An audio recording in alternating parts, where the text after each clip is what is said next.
I think we've heard three very powerful speakers there. I myself have been bombarded with thoughts and examples of things. I'm going to give you one very short example. It's not related to the third level. Well, it is related to the third level, but it's actually a second level. But my 15-year-old junior certificate son, his first homework from English this year is to learn off the marking scheme for the exam. So that's where it starts, and of course that's because of the points, so it all ties in. So, but as I say, there are tons of thoughts, and I'm sure it's the same amongst people in the audience. So I'd love to have as many people commenting or questioning as possible. If you could raise your hand and let me know, and I'll try to form an orderly queue. And we have around 15 minutes, just under 15 minutes. So I would really appeal to people to definitely put up their hands and speak. Try not to repeat what somebody has said already, and I might try to force you to keep it short as well. Okay, so we have the gentleman there. Hi, everyone. Oh no, sorry, just the guy before you first, and then you can come next. Okay. Competition. Very about competition. First of all, thanks to everybody for the wonderful contributions. Could I ask people to introduce themselves? Yeah, my name is Pascal Preston from the School of Communication here in DCU. So thanks again to all the speakers for wonderful opening remarks. I suppose I have a question I would like to put to perhaps Des and perhaps Mary about whether you see any links between what's happening in universities and what's happening with the media space, and particularly journalism orientated to the public.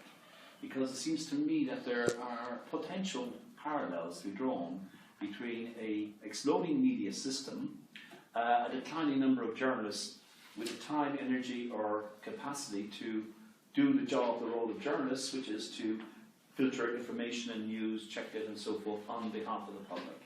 So I wonder if you have any thoughts on that. Thanks very much, and I'll ask the speakers to come back at the end. So if you'd like to make a comment. Yeah, my name is Ronan O'Donoghue. I'm a final year student in FUNSA, studying business and Irish. And I just want to really commend everyone who's come, all the staff especially who have come to be here to organise this, to put the charter together. As a student, I have these kind of conversations with students about we want to be the University of Enterprise. But what about critical thinking? What about all the things that primary education and secondary education has failed? We need to catch up on them things. We need to be focusing on these kind of things. And it's great to see leadership from the staff and from academics, and just to really support us all and say that if you put the structure there, the students will follow. We need this leadership and we need this there. So just to say, really well done, and I hope that this campaign really takes off. If you would like to. Aidan Seary, Trinity College Dublin, and a contributor to Brendan's book, I should admit, as well. I was just taken very, thank you both, first of all, again, on my behalf and behalf of the delegates here from Trinity, I think. I was taken with your metaphor of the aquarium and the idea that we cannot reconstruct, and possibly should not reconstruct, the aquarium, but just wonder whether it is that this commonsensicalness, or the common senseness of the rhetoric at the moment is very, very difficult to challenge and to undermine, and that perhaps the way is precisely that we cannot go back, but we have to find a new language whereby we take that rhetoric that is there and undermine it from within. How we do that, I'm not sure, but I think, again, the chapter I did for Brendan, I tried to make some suggestions there, but I think we have to look at a new language and the way of undermining the system from within, not going backwards. Thanks very much, Aidan. Hi, I'm Victoire from the Third Level Workplace Watch Collective. So it's a new collective of precarious workers, and we're gathering information on working conditions of all academic staff, and in particular part-time or casual staff, hourly paid and so on.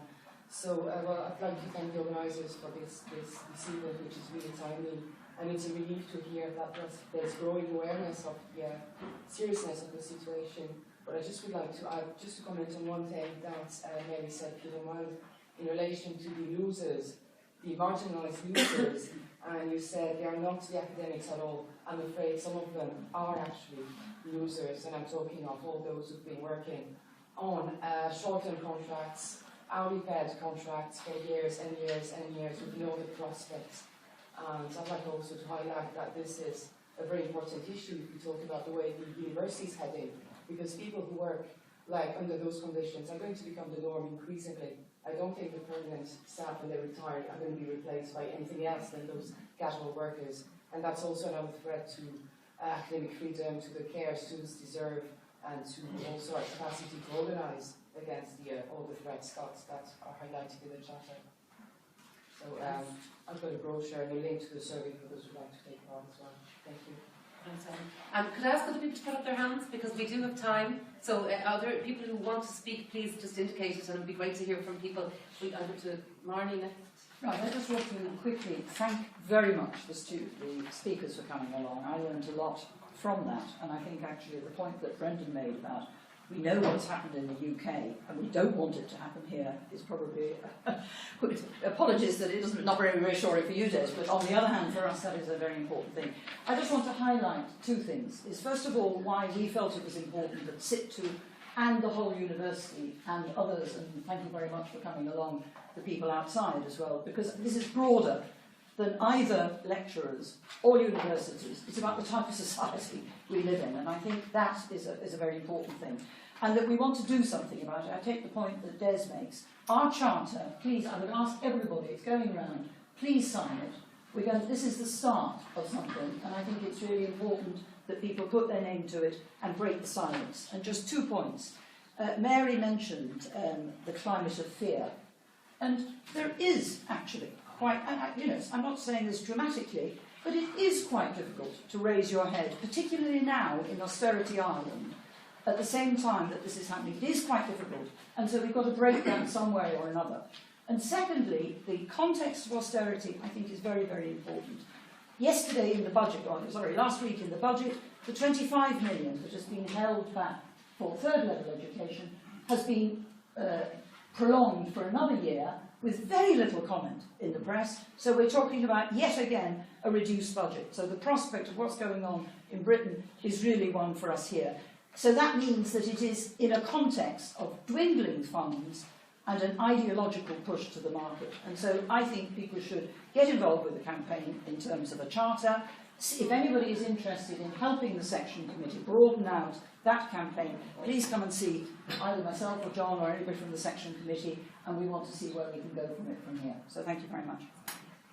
Do you want to speak, and then we have a speaker at the back? Very brief comment. It's almost a challenge. The arguments that are made against marketization of education are usually made from a humanistic perspective, like a liberal arts perspective, and that's where I'm originally from myself, but I'm currently working in computing, and I think the arguments need to be extended to the harder sciences and to engineering, and to look at the role of the university as a private sector subsidy from the state, and the argument would be much stronger if it could encapsulate those as well. Thanks. And then at the back we have a speaker. And we have room for about one or two if they're brief. If anybody else wants to put up their hand, please do. Yeah. I'm Lena Sheehan. I'm a professor emeritus here at TCU. Still very active in the university scene. I think that a lot of discourse about universities identifies the problems of the universities in terms of attitudes within the universities and solutions within the universities. And I do think there's a lot that can be done within the universities, but I think it would be a mistake not to see that the source of the problem and the solution to the problem is outside the universities. It's in the whole global system that's restructuring itself. It isn't just some coincidence. This is happening virtually in every country, every university in the world. This inexorable trend is plowing through everything. One word that is noticeably missing is capitalism. But I think it's the restructuring of the global systems to subordinate absolutely everything to the exact needs of the market. It's colonizing everything, colonizing our universities, colonizing our health systems, colonizing our inner space. And I'm glad that you spoke about privatization as something that happens within the mind and within social relations, and not simply in terms of the structures of ownership. I could go on and on, but I just think that we need to look at the problems within the university in terms of the whole global system and how it's restructuring itself. Thanks, Lena. And our final two speakers there, we have just the gentleman, the man in the front there, and then at the back there. We'll see how we go then with the time. Hi, I'm Brian Sabatini. I'm actually a student here, a study abroad student over from the US. My own personal view, for paying attention, I'm going into education myself for my degree. But my own view of the student body and the public in general is that it's not paid attention to, it's not talked about. I don't think most students are aware of really any problems in higher education. And I think that's a really big problem. I think that the first step in to bring about change is to make the student body aware. They're probably the most active social, group in existence. They bring about the most change consistently. And they just don't know. So I would ask everybody to talk to their students, because it's agreed upon among faculty everywhere in the US, here. Everybody's aware it's a problem, but nobody knows about it. Thanks. Just a quick question for the speakers, what they consider about the kind of piecemeal privatisation. I work in the language school, not the proper university language school, but the English language teaching school, which is a completely privately run entity, where we're treated more like any TEFL school, private work, a short-term contract, people fired in the wind. And that these kind of campus companies, what their role is in colonising the university, and this seems to be happening a lot and quite underhandedly.